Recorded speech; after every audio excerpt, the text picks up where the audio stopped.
have a big celebration coming up called 100 Hours of Astronomy, and that runs from the 2nd of April to the 5th of April.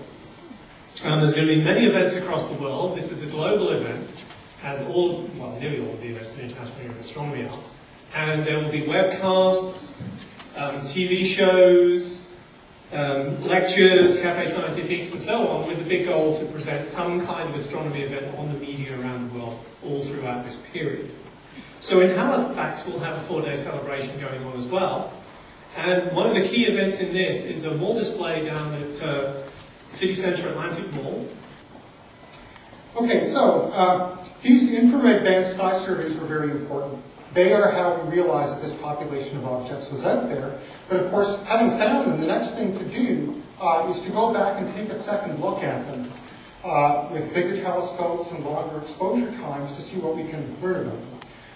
Surveys are great for discovering things, but survey quality data is not so good for detailed investigation.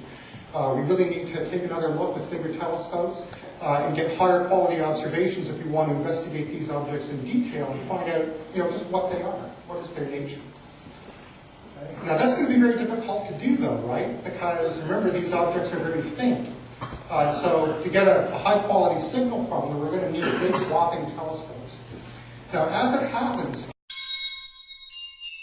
簡単ですが時間がかかります。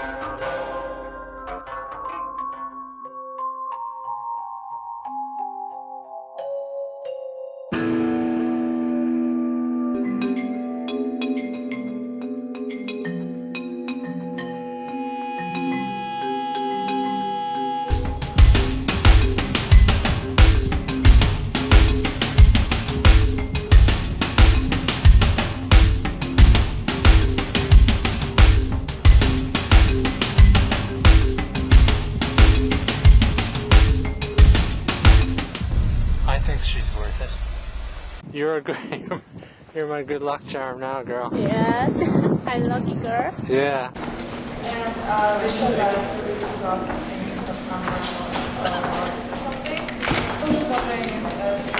Okay, take one. The recent financial collapse in the housing market. So this video will examine how that took place and who's responsible for it all came through. Banking, investors, and mortgage lenders connected to the housing market. Now the way it began was the mortgage lenders, one mortgage lender had come up with an idea to make a lot of money very quickly. So he had decided that all he had to do was bundle housing mortgages into one bundle and sell these bundles to investment firms or investment houses, such as banks.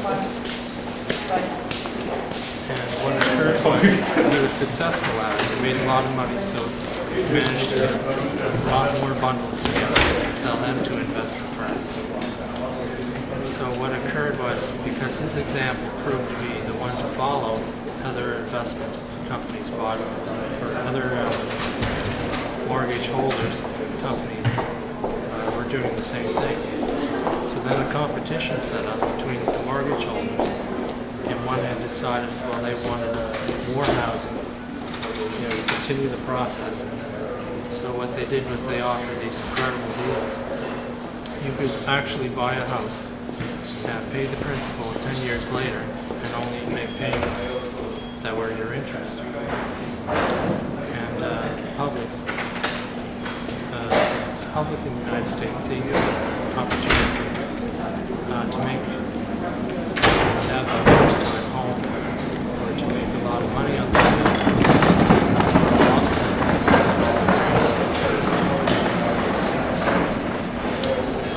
So the mortgage dealers were in competition with each other to make the most money. So you had these terrific housing deals, people bought into it, houses sold, and as the houses sold, the price went up. So this was also good for the homeowner, because if he bought a house at $100,000, then the next year it was something like 110,000, 120,000. He was actually making money on the deal as well. But all this was not tangible assets, as it was just paper assets. For example, if I worked for somebody painting their house and they gave me in exchange a car, then that's a tangible asset because I can use this car for other things and, to improve my life or whatever. If I can't sell it, I still have the use of the car. Whereas if someone gave me a $200 bill, for instance, then it's just a paper asset, and if nobody wanted this $200 bill, it's non-tangible. You can't use it.